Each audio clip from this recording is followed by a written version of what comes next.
I still remember the buzz of my phone that morning, one single notification that made me sit up straight. All crew members from Flight 221 have been terminated effective immediately. I stared at the words for a second, letting them sink in. Just the day before, I'd been sitting quietly in first class, wearing my old jeans and a faded ball cap, minding my own business. And they served me moldy food.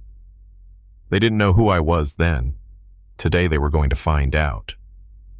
It started in Denver early morning. I like to fly incognito sometimes. No tailored suit, no watch that costs as much as a car. Just me blending in.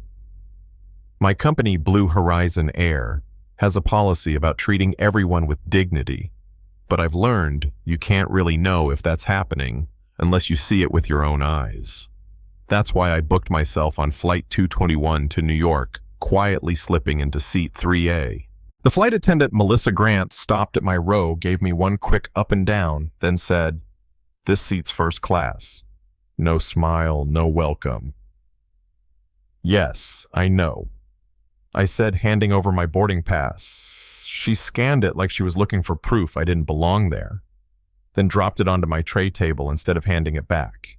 Didn't even look me in the eye. I noticed it right away, the way she lit up for the older white gentleman across the aisle kneeling to help with his seatbelt, or how she leaned in warmly toward the woman behind me, offering her a hot towel like she was handing over gold. When she came back to take drink orders, she skipped right over me and asked my seatmate if he wanted anything. "Excuse me," I said, keeping my tone polite. "Could I have some water?" Her smile disappeared. In a moment, she said, even though she had a pitcher in her hand. By the time she finally poured it, half the water sloshed onto my napkin. The other attendant, Jake, caught my eye briefly, that kind of look that says, "Yeah, I see what's happening, but I can't stop it. I just filed it away. That's why I was there, to see to remember." When meal service started, Melissa announced, "We're out of the steak. Pasta's all we've got left." Funny thing was, I'd counted enough trays for everyone, but I smiled and said, "Pasta's fine." She set it down hard in front of me and walked off.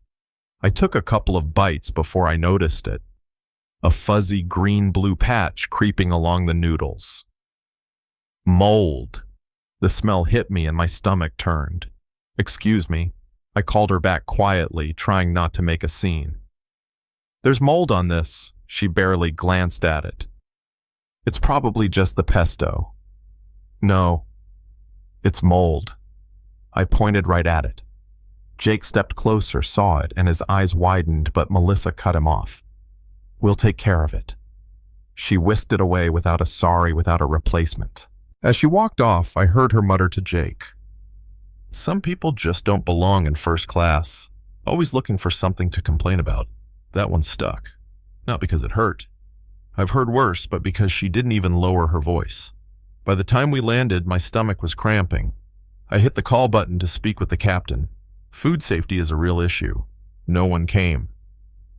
After 20 minutes, Jake showed up, looking apologetic. "Captain says he's too busy to deal with passenger complaints before landing." That was all I needed to hear. A Blacktown car picked me up at JFK and took me straight to Blue Horizon's headquarters. I changed into a charcoal suit, the one that says, "I'm in charge here," and walked toward the boardroom. My assistant met me halfway. "The Flight 221 crew is here," she whispered. "They think they're getting an award." I opened the door. There they were, Melissa laughing with the senior board member, Captain Ray, looking proud. Jake stood off to the side, looking like he'd rather be anywhere else. They didn't even notice me until Diana, my VP, cleared her throat. "Our CEO would like to begin." I sat down at the head of the table.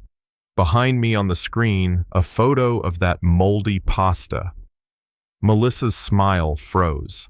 "Some of you know me as Alex Carter," I said, "CEO of Blue Horizon. But a few hours ago, I was just a passenger on Flight 221, being served this." Captain Ray's face went pale. Jake's eyes went wide. Melissa shifted in her seat. Mr. Carter, had I known she started. That's the problem, I cut in. You shouldn't need to know who I am to serve me food that won't make me sick, or to treat me with basic human dignity. I tapped my tablet and the screen filled with side-by-side photos, my moldy meal and the perfect plates served to the white passengers around me. Then came a video clip, Melissa leaning past me to serve my neighbor first, ignoring my request for water. Her voice on audio. Some people just don't belong in first class. You were spying on us, she snapped. I was evaluating service on my own airline. And what I saw was discrimination, plain and simple. Melissa's face flushed. Captain Ray crossed his arms. The old board member cleared his throat. Maybe this was just an unfortunate mistake.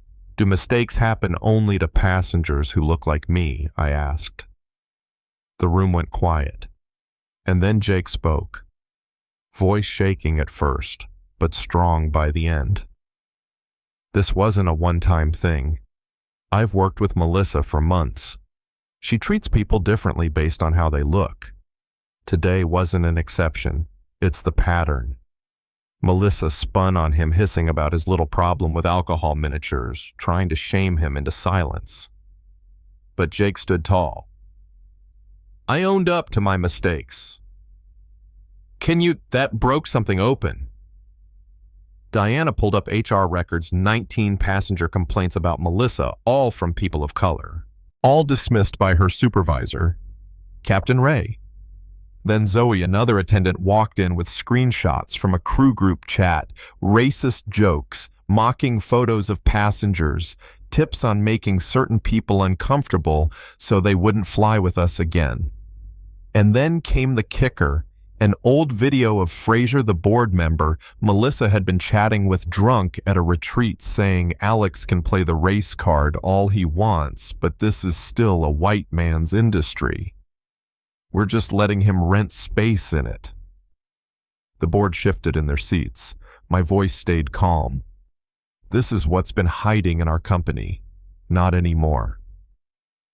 What followed was the ugliest, most necessary 2 hours of my career. Arguments, denials, threats. Fraser tried to paint me as a liability because the stock had dipped 12% in the last 2 days. He even moved to push me out. But I reminded them I hold controlling shares. I showed them that bookings from minority customers had already jumped since the story leaked. And then I played his own words from that video, letting them hang in the air until no one could meet his eye. By the end, the board voted to remove him. Melissa. Captain Ray and everyone in that chat group were suspended on the spot, pending final HR action. Jake and Zoe. They walked out of that room with their heads high, but the real work started the next morning. The investigation uncovered a whole system. They called it passenger profile optimization, designed to quietly push out certain customers. Routes, meals, even maintenance schedules were manipulated. And Fraser. He was profiting off it, skimming bonuses and directing business to companies he secretly owned. We tore it all down. We built a passenger advocacy department and put Jake in charge. Every complaint now bypasses supervisors and comes straight to a central team. We tied executive bonuses to service equity metrics. We launched scholarships, hired more diverse crews, and published our service data for the world to see. 6 weeks later, I boarded the same route, same seat, 3A. No disguise this time. The new attendant, a young woman named Lila, greeted me with a warm smile. Welcome aboard, Mr. Carter. It's an honor. I joined because of what you did. She set my pasta down fresh, steaming, perfect, with a handwritten note. Thank you for making this a place where everyone belongs.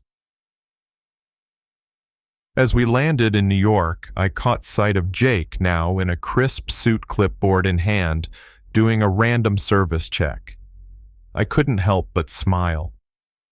You know, sometimes it takes seeing the ugliest reflection of your own company to remember exactly who you want to be. We're not perfect now, but we're building something worth protecting, one flight at a time. So tell me, If you were in my seat that day watching someone get treated differently because of how they look, would you have spoken up or stayed quiet and let it slide? I want to hear your honest take, because change only happens when we're willing to face the uncomfortable truth.